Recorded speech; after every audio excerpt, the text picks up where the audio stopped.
Bonjour à tous dans ma chaîne YouTube Monsieur Intelligent. Avant de commencer la leçon, je veux dire mille merci pour les 1000 abonnés. Merci infiniment pour votre soutien et bien sûr de me donner l'opportunité de faire ce travail-là. Et à la fin, je vous promets de faire mon mieux. L'intitulé du projet 1, c'est afin de célébrer les journées mondiales de la propreté et de l'alimentation qui se déroulent les 15 et les 16 octobre de chaque année. Mes camarades et moi élaborerons une brochure pour expliquer comment vivre sainement. Séquence 3, j'explique l'importance de bouger régulièrement. Séance numéro 7, atelier d'écriture. Comme d'habitude, on commence par la situation problème. Si tu ne fais pas assez de mouvements pendant un jour, qu'est-ce qu'il arrivera à toi? La réponse.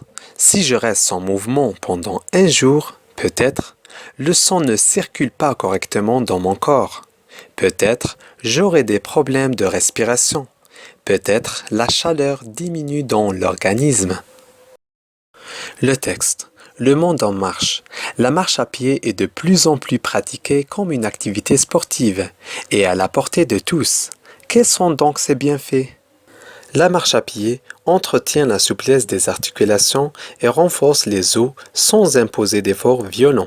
Marcher améliore le rythme cardiaque et la capacité respiratoire.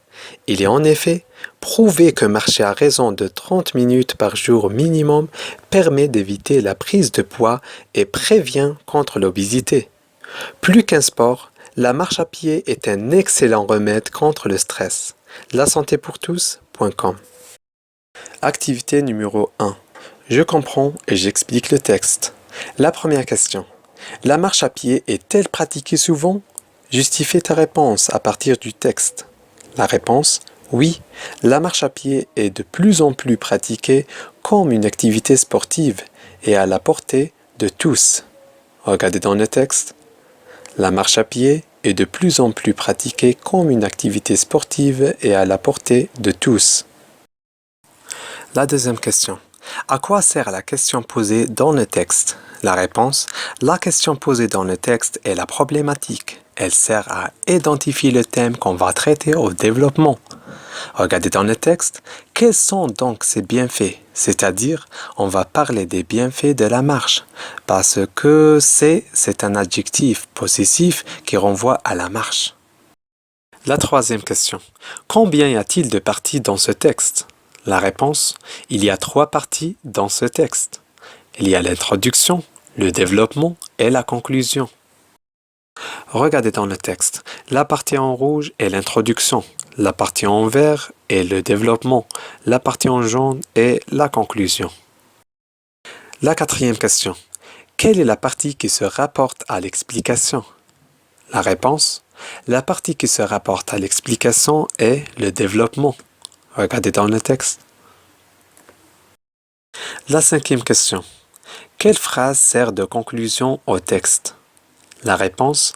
La phrase qui sert de conclusion au texte est « Plus qu'un sport, la marche à pied est un excellent remède contre le stress. » Regardez dans le texte.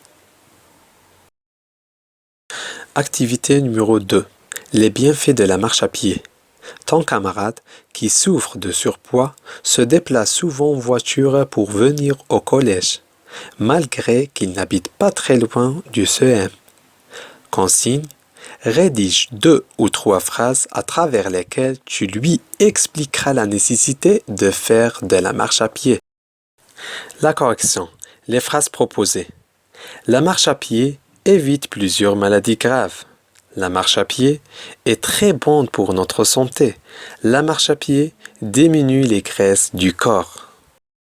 C'est la fin de notre cours. J'espère que cette vidéo vous plaît. À bientôt. Au revoir.